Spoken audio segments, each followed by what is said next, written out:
ዝበዝሐ ካብ ህዝቢ ኤርትራ ኣብ ግዜ ወጋሕታ ተበራቢርዩ መዓልታውን ንጥፈታቱ ዘሰላስል ተቐማጢ ከተማ ኣስመራ እውን አንጊሁ ብምትንሳእ ገሊኡ ናብ ቤት ጸሎት ገሊኡ ናብ ስራሕ ገሊኡ ኣካላቱ ካንጽ ስፖርታዊ ንጥፈታት ከሰላስል ኢኻ ትረኽቦ እዞም ሰባት ሳሕትን ግዜን ሓልዮምን ዝትንስኡ ክኾኑ እንከለዉ ናይ ገሊአን ግን መዓልታውን ፍሉይነትን ዘለዎ እዩ ናይተን ጋሕጋሕ ገስጊሰን ናብ ናይ ጽሬት ቦተአን ዝኸዳ ቅድሚ ፀሓይ ብራቕ ቅድሚ ደርሆ ነቆ ኮታስ ቅድሚ ዝኾነ ፍጡሬን ንከተማ ኣስመራ ሓደርኪለን ዝቕበልኣ ኣብ ግዜ ወጋሕታ ብዙሓት ሰብ ኣግማል ቃፍላይ ኣግማሎም ኣኸቲሎም ዝተፈላለዩ ኣሕምልትን ካልኦት ኣገደስቲ ነገራትን ጽዒኖም ናይ ዕዳጋ ጠለባት ከማልኡ ብንጉ እዮም ናብ ኣስመራ ደበኽ ዝብሉ ደሚቕ ሰማያዊ ጋውን ለቢሰን ዝግስግሳ ኣዴታት ዝኾና ደቂ ኣንስትዮ ምርኣይ እውን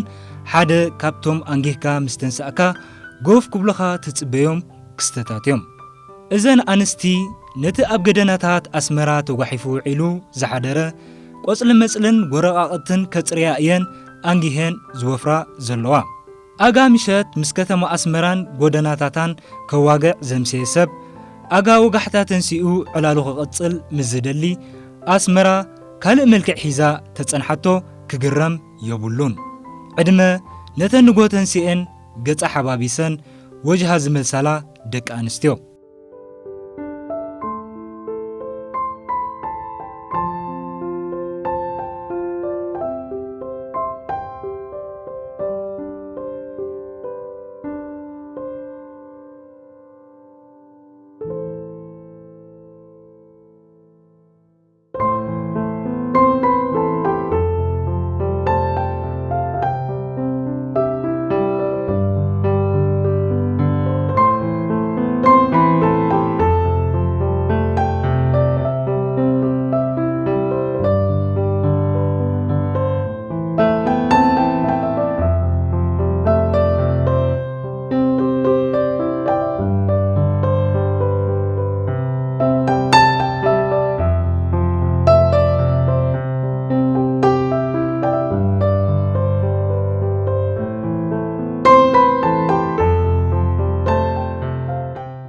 እዘን ኣዴታት ግዜ ኣውደ ዓመት ከይተረፈየን ዘጽርያ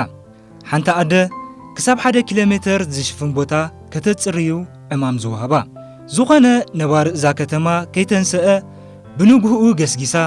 ነቲ ዝተወሃባ ከባባ ኣጽርያ ምስ ወደእትያ ንገዝኣ ትምለስ እቲ ከጽረይኦ ዝተወሃበን ቦታ ኣዝዩ ጓዓዝዩ ምዝህሉ ዘርፍዳሉ መዓልታት እውን ኣሎ ዝተወሃበን ዕማም ቀልጢፈን እንተዛዚመን ግን በኣጉኡ ንገዝአን ክፋነዋ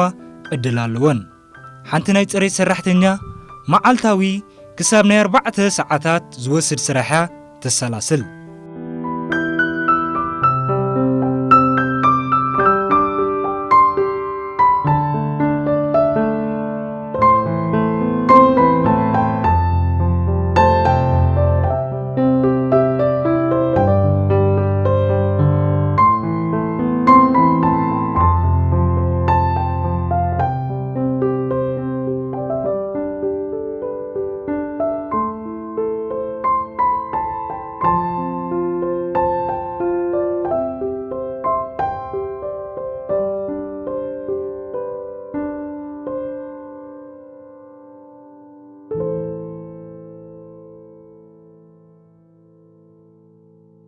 ንከተማ ኣስመራ ሓደ ካብቲ ጽብቕትን ውቅብትን ዘብላ ረቋሒታት ጽሬታ እዩ ኣስመራ ጽሪት ከተማ እንተዳኢልና እቲ ሞገስ ናብተን ካብ ዕድመ 30 ንላዕሊ ኮይነን ብዘይ ምስልካይ መዓልታዊ ዘጽረይኣ ክኸይድ ግድነት እዩ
ኩነታት ኣየር መሳለጥያ ጽሬትን ኩነታት መነባብሮን ገለ ካብ መዐቀኒታት ምቹእነት ናይ ሓንቲ ከተማ እዮም። እቲ ኣውራ መዐቀኒ ግን ዘለዋ ሰላምን ርግኣትን እዩ። ጽሬት እውን ካብ ሰላምን ርግኣትን ዘይንእስ መዐቀኒዩ ዘለዎ። ኣስመራ ሓንቲ ካብተን ብቕዲ ህንፃዊ ስራሕተንን ብጽሬተንን ንሕበነለን ከተማታትና እያ። ኣስመራ ግን ቀጻሊ ስለ ትጸርድያ ጽሬት ከተማ ትበሃል ዋላስ ናይ ምርሳሕ ባህሊ ስለ ዘየለ ኢልካ እንተ ደኣ ሓቲትካ መልሲ ብቐሊሉ ኣይትረክብን ኢኻ። ብርግጽ እቲ ሓቀኛ ጽሬት ዝበሃል ንዘርሳሕካዮ ምኽስታር ዘይኮነ ናይ ዘይምርሳሕ ባህሊ ምዝህሉ እዩ። ከም ዝመስለኒ ኣስመራ ቀጻሊ ስለ ትጸርያ ጽሪት ከተማ ትበሃል ስለ ዘይነርሳሓ ኣይኮነትን። ናይ ምርሳሕ ባህሪ እንተዘይህሉ እዘን ኣዴታት ለይቲ ተንሲአን ዘጽርያሉ ምኽንያት ኣይመሃለወንን።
መብዝሕትአን ካብዘን ኣዴታት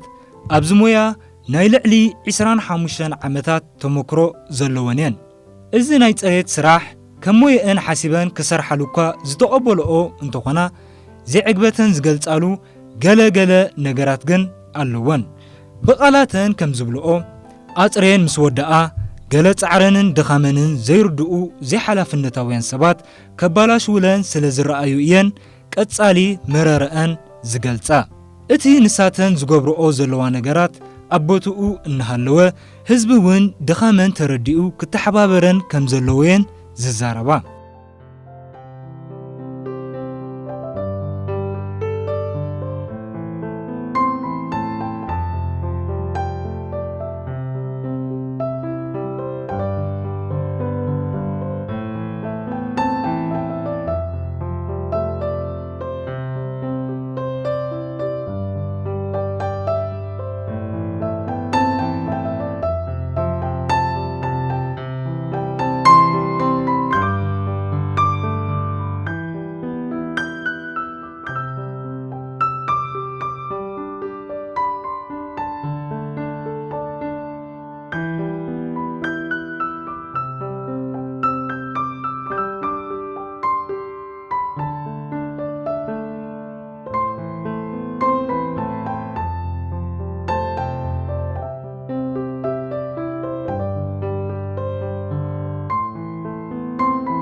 እዚ ስራሕ